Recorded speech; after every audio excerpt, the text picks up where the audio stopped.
You know, you're going to have to take the 210 to the... Hey, you're going to have to get on the... I guess what would I get on? I would get on the 134 from here. Yeah. Yeah. Yeah.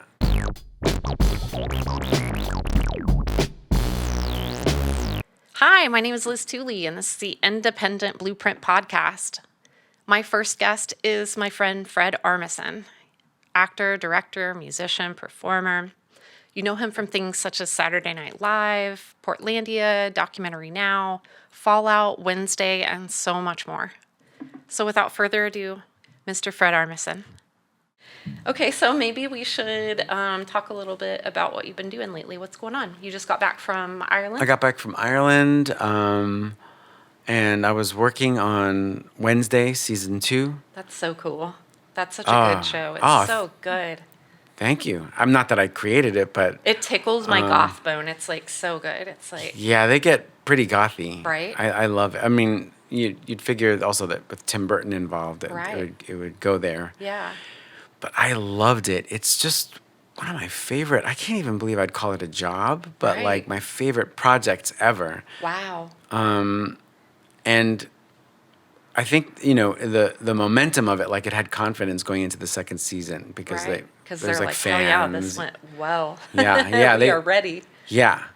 And then your part is Uncle Fester, which is like, gotta be the coolest character you could ever play. Like, Yeah. I've always loved that character. Same here. Yeah. And I really got into it. This was like a real Awesome. case of like, I knew right away, I was like, oh, I know I can do this. Yeah. And what's easy about it is that I just watched the TV show, the one, you know, from Yeah. the 60s, and Yeah. it informs so much of it. Like, there's so much already there, the way that character is. Yeah. And then, of course, Christopher Lloyd. And, but so what makes it easy is that it's like a tradition. Yeah. And you're taking on the next step. Yeah, so there's no, this is my spin on it, or like, there's no statement I'm trying to make or anything. It's all like, Right. I just do the, you know, character Be as Fester. is. Yeah. So it was great. It was, you know, I loved getting to do it. And then being in Ireland, I'd never been there before. Yeah, I've never been. I've wanted to go. Everyone says it's pretty, but it really is pretty. Yeah. Very green, very like European, but not like harsh European. Yeah. Not like you better get with this Yeah. change. It's more like casual. Yeah. I love that I got to be there for so long. I like long stints. It's really cool because you really immerse yourself in the place. Yeah, and then work-wise, I can focus on the job. Yeah. So that's what I've been working on. And what else? Like, I came back from that. I've been working on a sound effects record. Yeah. And just trying to collect sounds for that. But without me just recording stuff on the street, I'm trying to do it so that I'm recreating sounds. Oh, cool. Are kind of like the way that like Haunted Mansion sound effects records used to be. Gotcha. I love that soundtrack. Like the little record that you can get. The Oh, Haunted yeah. Mansion one. This is It's like thrills and chills. Yeah, those ones. Yeah. Yeah. So that, and just like getting ready to go on tour again, and you know, just all fun stuff. I feel very like I like all the stuff that I get to do. So who would you say influenced you with either comedy or music, if you want to start with one or the other?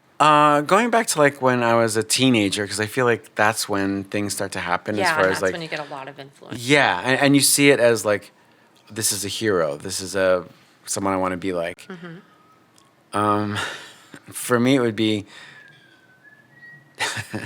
John Waters, Oh, that's cool. David Byrne, Nice. Clem Burke, the drummer, Mark Mothersbaugh from Devo. Yes. In a way, Keith Moon. Like, I remember I seeing. love Keith Moon. Yeah, I remember seeing, like, of course, we all love his drumming. But he was wild. He was such a bolt of lightning.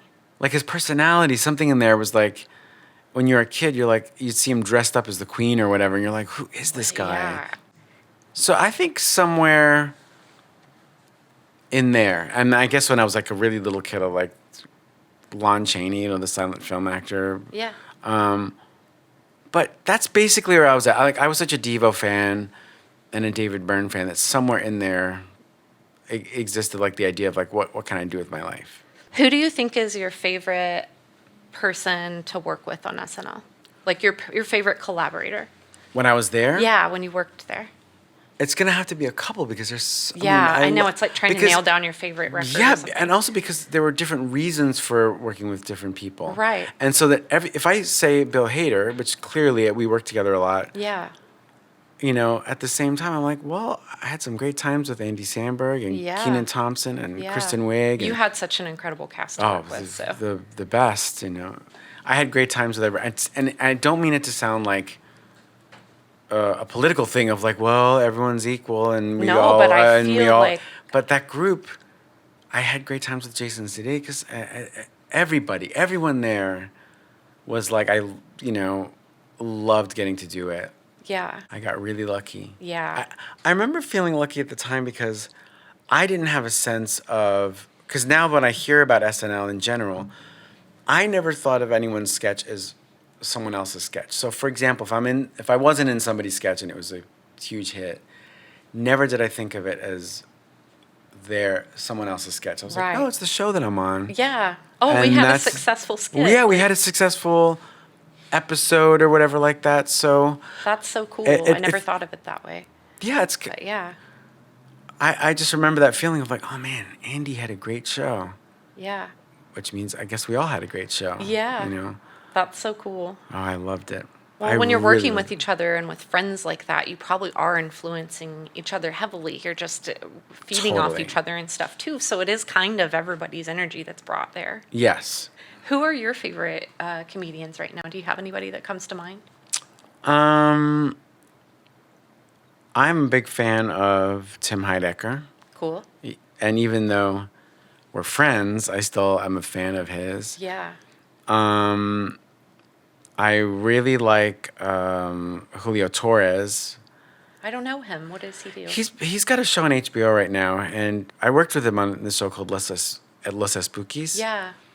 And he's more of a performance artist, I would say. He's like very conceptual, but he's amazing. Kate Berlant is great. Ana Awesome. Fabrega.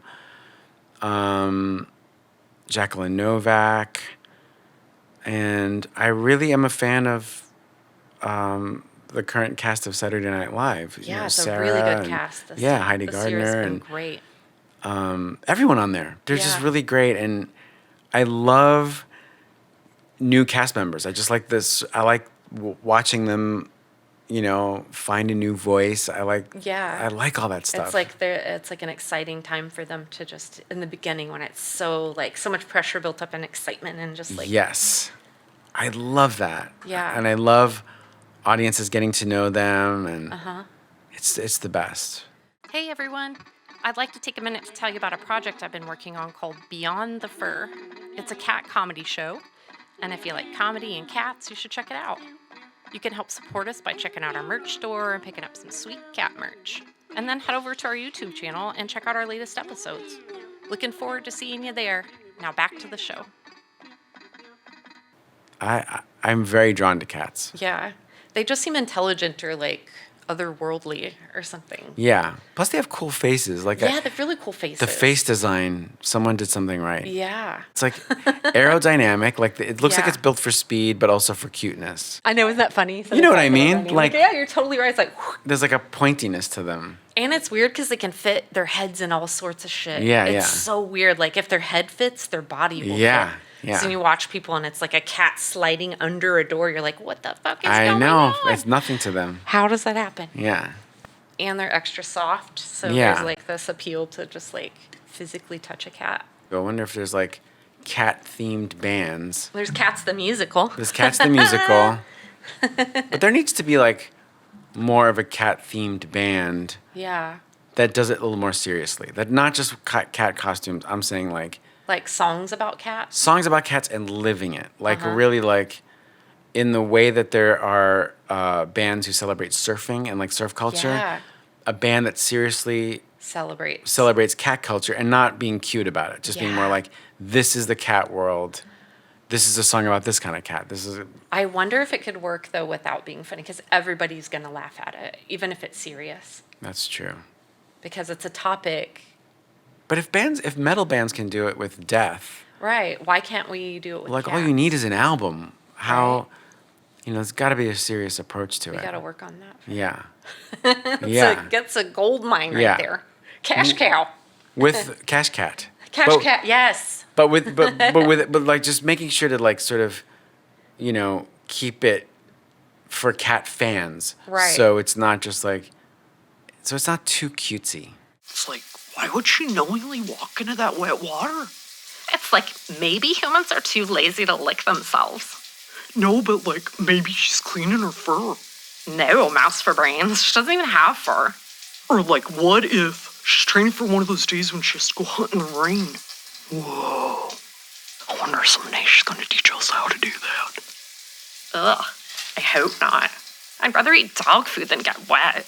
Maybe if she like washes away her scent, she can like catch fish in the rain. So what about like writing? Do you like writing with people? I love it. Do you like it better than writing by yourself?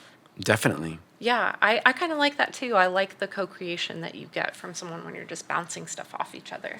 Yeah, and then it like sort of cracks open a new part of your brain. Yeah. Because I'll have something in my head, and it's an absolute, like, this is the way it is. And then when someone goes, well, what if it's this? Yeah. It's like visiting a new country. Right? Where I you're know, like, it's so much "What?" fun. You're like, your angle on it, I never Yeah. would have thought of that. Yeah. And like, as a musician, I feel like there's a different way of writing with people when you're creating music. That cool little place that you get, that pocket you get with musicians where you all forget you're playing and no one realizes that you're making anything, but something magic is happening. Yeah. It's like, And it's even beyond just jamming. It's not like, yeah. hey, that was cool. It's this other thing where it's like, yeah, outside of your body, it's outside of your consciousness. There's You're sort in of like, that weird like zone of just like not realizing what's going on, but it feels great. yeah. And you only have that with a few people. It's not like making music with everyone works. You'll jam with different friends, but until you find that person or the persons Yeah. that you can do that with, then otherwise you're forcing it and it's not much fun. No. I've done that before and that's not fun. It's not fun, but sometimes you have to do it to appreciate the other stuff. Right. It almost helps define everything. You're like, okay, that didn't work, but I'll remember that, these are the ingredients for something not working. Right. And then when you find that person, I wrote with someone named James Anderson at Saturday Night Live. And this is like an example of like what I wouldn't have thought of it otherwise. But for the Californians, I remember thinking like, oh, I just want to do something with directions, highway directions and stuff. Yeah. And I had the voices, I had everything. And I remember it was midnight, and I went up to James, and I was just like, I got this thing, the Californians, but I don't know how do we turn it into a sketch? And really, really quickly, he just said, what if it's a soap opera? On my own, never would I have thought to make it a soap opera. It's hilarious that it is. You just need that other person to just say a few words to even get you going on a different path. And then same goes with working with Carrie Brownstein on Portlandia. Same thing, like a million things that I never would have figured out without her angle on something. How did you meet Carrie? I was friends with Janet Weiss, the drummer. Yeah. I knew her in the 90s. And then Carrie and I had like mutual friends. Like we were really close in sort of proximity to people. And then in the early 2000s, 2004 maybe or something,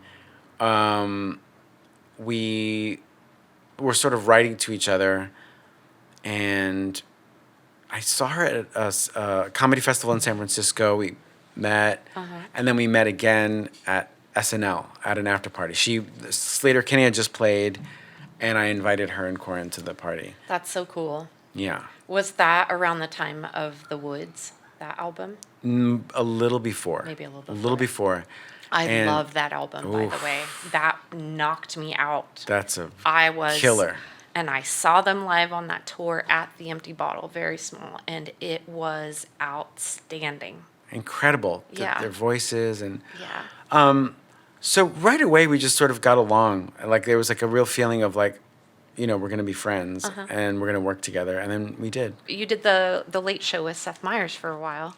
Yeah, for a long while. That's so cool. That was really, really fun. And as Seth Meyers was putting that show together, Lawrence Michaels had this idea of like, why don't I curate putting a band together? And I just wanted to make it like, musicians who were living in New York who like are past their time of like touring. Right.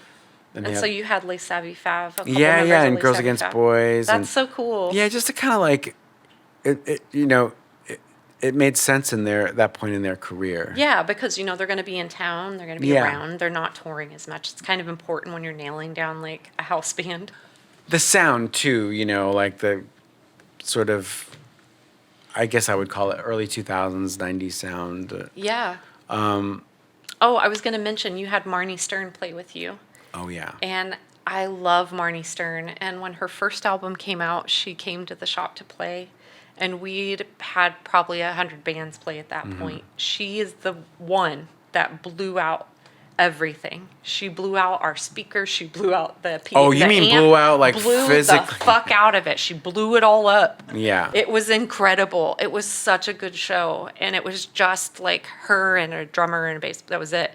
I love Marnie Stern, and her new record is great, and she's just like a very special kind of artist. Yeah. Who is sort of like almost like outsider art. She doesn't approach it like, oh, I'm really going to make something that rocks, and like it's this other thing Right.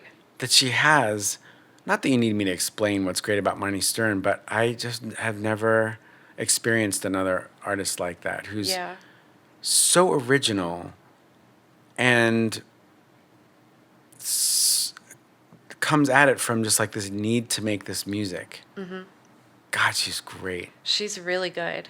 It's like I've never seen someone like gobble up a guitar like that. I Yeah. can't even explain it, but it's just like, And her songwriting is like really like inspired and possessed and like, yeah, and it doesn't sound like anything. right. I remember hearing it and being like, this doesn't sound like anything I've ever heard before. No. Yeah. And that she turned that style of guitar playing, that it doesn't, as much as I love metal, it doesn't have to just exist in metal. Right. It's complex and in her own way catchy. That's the other thing I like. Yeah. You could see it as mathy, but it's not mathy. It's not quite mathy. No. It's not so unfollowable as Right. that. It's still like inviting in its own crazy way, but Yeah. she's brilliant, and she's a great person too. So I know that you play games. You're a Mm-hmm. gamer, a bit of a gamer when you have time. When I have time, and it's Yeah. kind of limited. Like Yes. like I didn't go into it going, I'm a gamer and I love games. Yeah. It was that I'd heard about video games, and then I remember asking a friend of mine, like, isn't there something where you can crash your car and that's like okay? Yeah. And then he told me about Grand Theft Auto. That's so awesome. And I played, the first one I played it was like the fourth version maybe or something, whatever came out in like 2002. Yeah, I think 2000 that would have been 4 or 5. Yeah. And then I really got into that, and then maybe the second one or something, I remember David Cross was in one Yeah. with this like, the mission was a helicopter one. And I was like, it was one of the only times in my career where I've been like, why did he get to do that? That's what I Yeah. want to do. Yeah. And I talked to my manager, and I talked to David too. I was like, dude, I want to do this. that is absolutely something I want to do. Isn't it weird that was the first time that you heard a voice you recognized in a video game? Yeah, and it I looked was like him what too. the- They made him look like him. And I'm like, Yeah. no, that's what I want to be doing. Yeah. So I got to know this guy, Laszlo, who did the radio programming for Grand Theft Auto. Yeah, because they had the radio stations. in Yeah, the and cars. he's one of Yeah. the DJs too. That's so cool. And I became friends with him, and he put me as a caller, I think I can't remember if it was Vice City or what it was, but like just a sort of like a couple little characters. And then I really got into it, and I really wanted to do more. And I got to do something in Red Dead Redemption, the first one. That's so cool. In like a sort of, I think I'm in the drugstore, like a Minnesota drugstore.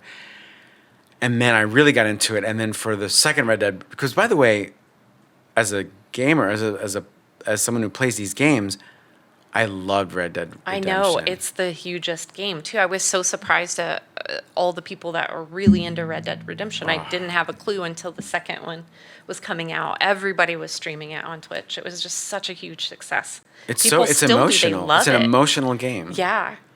Red Dead Redemption, I remember as I started playing, I'm out in the desert somewhere, and this like puma or mountain lion comes out and kills me. And that's how a game should be, because it's not like, can you outsmart the mountain lion? It's not that. It's like, hey, be careful if you get off your horse. Yeah. This have is the to wilderness. Know there's a mountain lion here who's going to get you. And that, I like the feel of that. And then that was a very emotional game. The ending is really emotional. And then for the second one, Laszlo brought me in to like play like a vaudeville with motion capture and everything. Oh, how cool. For one of their shows that in the town. And then I felt like I properly got to be in it. Finally, that was like my sort of David Cross moment that I got to do that. I did it. What are your top 3 favorite games of your life? Probably Yoshi's Island for Super Nintendo was my favorite. I really liked the Castlevania series. I thought that was so fun. I don't know this one. Oh, Castlevania? You never played that one? It was so good. You were like a vampire hunter. Whoa. And it went on for years, so I got to follow it through its progression. They still have Castlevania now, but I loved that so much. That one was so good. Currently, I'd say probably Fortnite. I really like Fortnite. That's mostly all I've been playing, so it's really fun and it's funny. Like the characters you can get like are hilarious. There's like he's got one that's like a toothbrush with arms, like a squid arm and a whatever leg, and I reference him. But it's very fun. We could try to play sometime if you want. Sure. I think you'd like it. I think I would too. You said Red Dead and Grand Theft. That's easy. Do you want to mention your top ones? That's so easy because it would be Red Dead 1, Red Dead 2, and then Grand Theft Auto, probably Vice City or something or whatever. Now, the LA one was kind of fun. I really liked the LA one. But they started getting too hard for me. Like there was one mission that I was like, I had to go to a bank and I don't know if they were robbing it from the roof or something.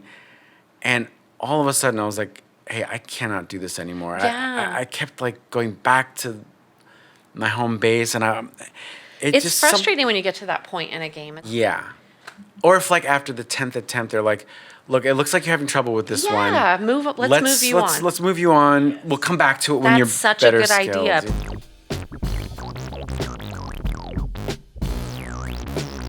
What was your first instrument? When I was really little, my mom got me piano lessons. Cool. But it doesn't count in a way because it's like I was too little of a kid to be like, it's almost like learning karate or something. Right. It's like I wasn't like, I really took to the piano. I mean, nothing like that. Like, but I'd say my first instrument was drums. Okay. That was like where it was from the heart as opposed to Yeah. like my mom's making me take lessons. This is more like, I really want to learn how to play the drums. And I was always drawn to the drums. I like looking at drums. I like looking at the drummer. What is that about? Why do we want to look at drum kits? I'm a drummer as well, but yeah, I just want to cool as go hell. look at them. The kick drum right in the middle. Right. That something about maybe it's that it's cylinders or something. It's like better looking than a car. Right. There's something about it that's like space age and retro at the same time. And Yeah. Something, futuristic and Yeah. bizarre. I wonder what it is because it's like there are other things that are like visual, like podiums and stuff, but there's something like about drums that almost looks like a fort or something. Right. Like there's a safety behind that kick drum. And then the Lego aspect of building them. Yes. I think that's part of it. I'm realizing just now. I agree. Because like for all the things that we said, like a big organ, like a church organ or whatever, Yeah. you'd think that would be something we like. I'm like, no, I need to build it. Yeah, And I want to put it together. Yeah. I want it to sit just where I like. Don't move it at all. Like I want it where I want it. My and, like, setting for it. Yeah. I want to be able to put it in a car, set it up at my friend's house. Right. Something about it, but like, and I look at any picture of any band and my eyes are just like, okay, what's that kit? Yeah. What's he playing? And I remember even like, as a really little kid, if we went to Disneyland, there'd be like a little, Dixieland band playing or something, while you're eating. Yeah. And I always just, what's that drummer doing? You know, Yeah. like it just seemed like the coolest thing, and it hasn't gone away. That's good. Hasn't got like I still to this day I'm like, let's check out these drums. So Blue Man Group. Yeah, that's when I was in Chicago. I played. You know, Blue Man Group had different, like some Vegas shows. You know, Yeah. iterations. There's one in New York, in Boston, Chicago, and Vegas. This is late '90s. And I played. I was one of the drummers, meaning. And it was huge at that time. It was like Huge. so big. I remember it being everywhere. And Yeah. just- It was huge, and I was lucky enough to play for the show. And I learned a lot because Yeah. I had just been in Trenchmouth for a while, and I was like, I felt sort of like, I wish there was a way, you know, maybe people don't go out to see music. I felt for sort of disillusioned. Yeah. And Blue Man Group was a little bit like, it was sold out every night. Yeah. So I had a different concept of like, people do want to be entertained. Right.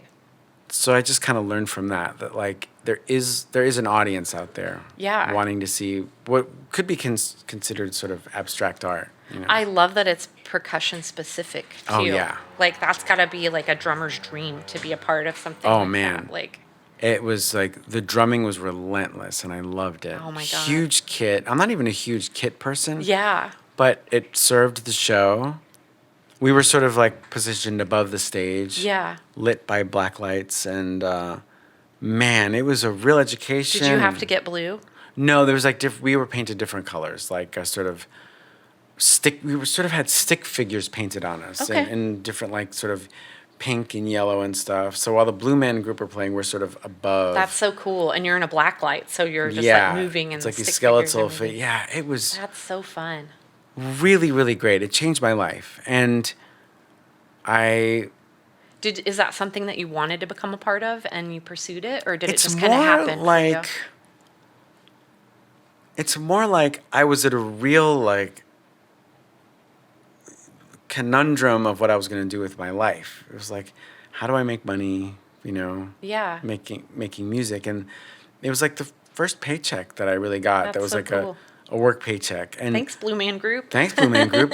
And it's funny. It's like it wasn't. Now that I look at it, it wasn't that much money, but to me, it was so much money. Oh, I bet. Any amount of money was a And lot it's like to me. at that time in your life where you really, really need it, and Yes. you're coming out of a band where you probably toured like crazy and ate Yeah. shit, and slept on couches. Like, what a Exactly. blessing! What a blessing! Exactly, it was a total blessing, and I met a lot of people like the original Blue Man and the musicians and just everyone who became lifelong friends too. Like That's so cool. And I think they've since sold the company. I think they've even moved on. Right. But it's like part of Cirque du Soleil or something. Now but- they're on to like Red Woman Yeah. Project.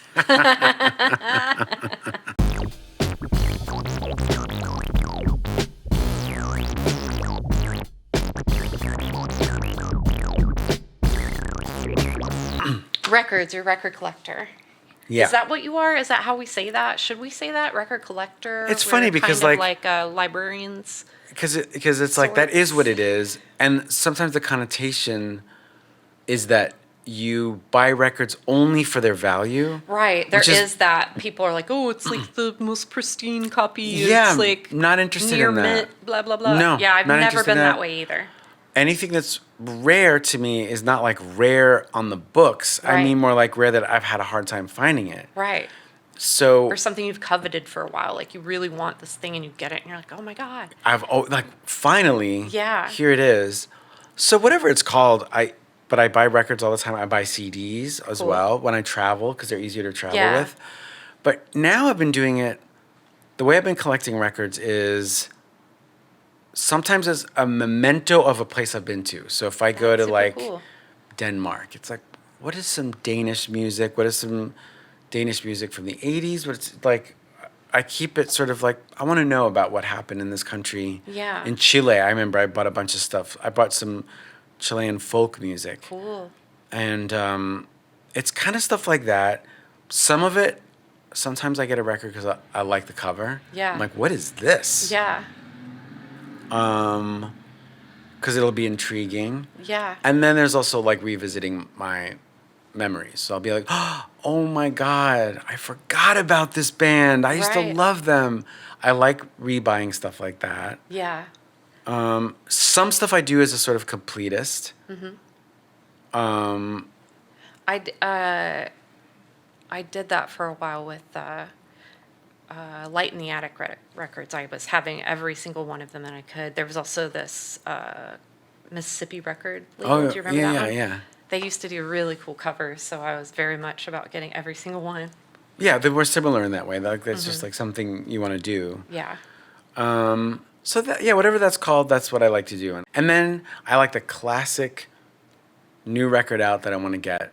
Yeah. And I just want to buy it. Yeah. Like I heard, whatever band, Yeah. I would like to get their new record. So let's talk about your top 5 albums. I think that Prince, Sign of the Times, like keeps sort of like it's staying in my concept of like great albums of my life. Because I love The Damned so much, I think Strawberries. Yeah, I love The Damned too. They're so good. Yeah, they're so good, and they're one of those bands where they're like this opposite thing's happening. Where the older I get, the more I'm like, no, they were very great. Right. Where it's not just a sign of the times. Meaning like it's not just a representation of me Of at an that era. age. Yeah. Now I'm like, that's a masterpiece of an album. Yeah. Every time I hear Kraftwerk's album, Computer World, I know that everyone lists Kraftwerk and, they've won Rock and Roll Hall of Fame and all that stuff.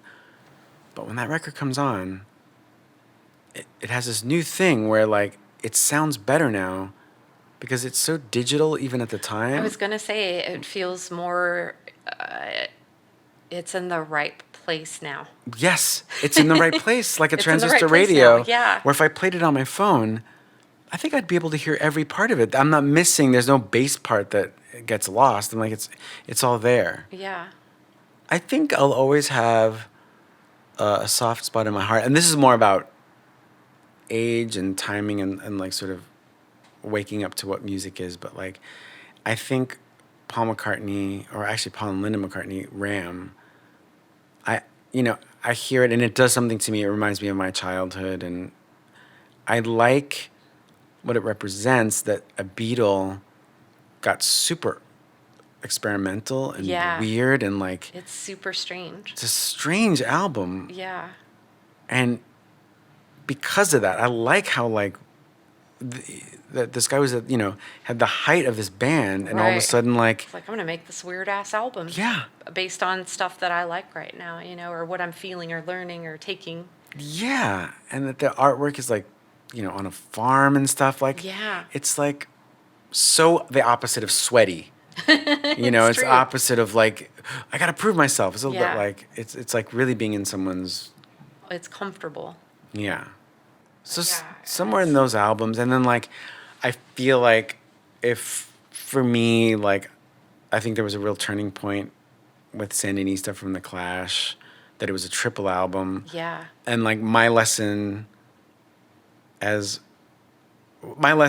being that like that a punk band can be experimental also, and can play with all those genres and stuff, and it taught me a little bit about the idea of a triple album meaning as I grow up and start making art, you can do a triple album. You can do Yeah. a weird like Because I think so long the formula for punk bands was like, 20 minutes, like total Yeah. lecture album. or don't get too experimental, or just Yeah, try don't to, go too far out there, yeah. So I think somewhere in there are my top 5, and it also represents of albums that have taken me through life. I think for me, the records that I had weren't curated or anything. I grew up kind of broke, so it was like whatever we had laying around the house. Yeah. The first song I remember liking and playing over and over was I would ride my bike with this little basket, and I had this little record player that was like Fisher Price, and I would ride it down this dirt road from my trailer and like go out into the field with some cows. And it was Chantilly lace, got a pretty face, ponytail, hanging down. Do you know that one? No. It's the Big Boppa. It was like a 50s person, and it's a very silly The Big song. Bopper, you mean the one who died in the plane crash? Yeah. But it was like my favorite song. I loved it so much. And I would play it over and over. And then the other one was Another One Bites the Dust. I had 2 45s, and those were it. And that's how I started my journey with music.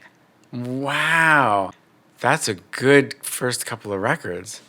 Well, Fred, you brought your guitar. Do you want to Yeah. play a song for us? I think that would be really cool. It's Yeah. acoustic, right? Yeah, sure. And then do you want to... Are you playing with me?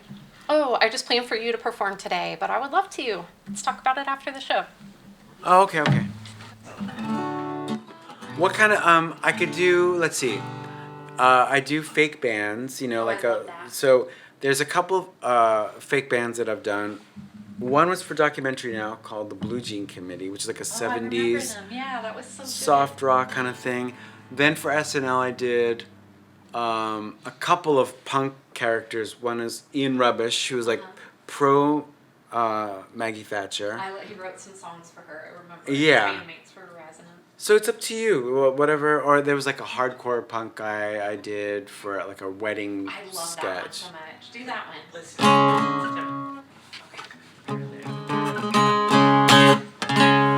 So that was called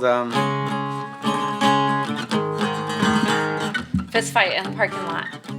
that's it. Yeah. So I this have is it on called 45. Oh, I'm so glad. So this is called Fist Fight in the Parking Lot. The sketch was that I was a sort of old man at his daughter's wedding, and I tell, you know, and everyone's in tuxes, and I'm like, I'm so proud of you getting married. I got the old band back together. So It's like a bunch of dads. yeah, and you think it's going to be kind of bluesy, and it turns out it's this song.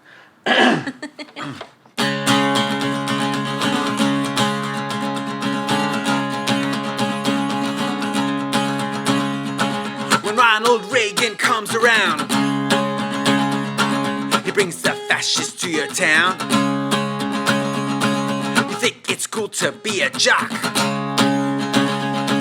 but we get beat up by the cops. Fist fight, fist fight, fist fight in the parking lot. Fist fight, fist fight, fist fight in the parking lot.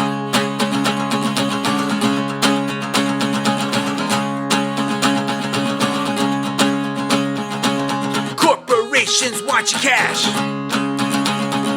Let's go downtown and smash some glass. Fist fight, fist fight, fist fight in the parking lot. Fist fight, fist fight, fist fight in the parking lot.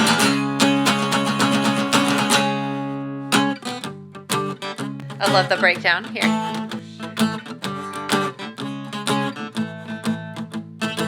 So I guess my mind's all messed up. But isn't that a result of going to your school and being a part of your system? I bet you want me to wear a tie and eat a Happy Meal. I got a better idea. How about I put my fist through your window? Are you getting that, Ed Meese? Do you hear me, Alexander Haig?